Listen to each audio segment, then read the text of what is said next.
Придумал эту идею года 2 назад, еще в университете, я работаю там.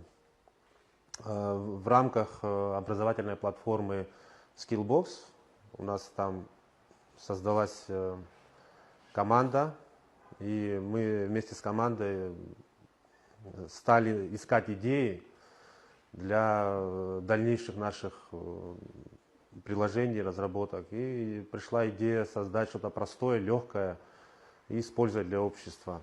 Так появилась идея обучающей игры для детей с уклоном в абхазский язык. Это набор игр, в основе которых лежат базовые механики, которые даже ребенок разберется. Поэтому мы собрали 10 механик, которые воплотили в виде игр, и каждая из игр несет свою определенную цель.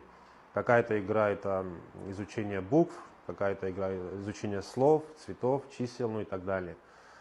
Есть пару игр, которые мы сами придумали, чтобы ближе быть к абхазскому языку, потому что многим людям сложно учить абхазский, не зная, как буквы звучат.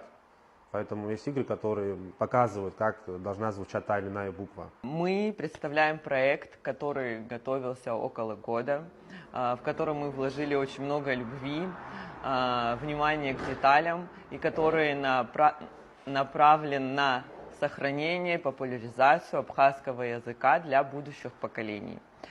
Мы с вами живем в уникальное время. Наши дети растут в цифровой среде и совершенно иначе воспринимают информацию. Мы убеждены, чтобы сохранить и развивать наш язык, мы должны разговаривать с детьми на их языке, на языке технологий.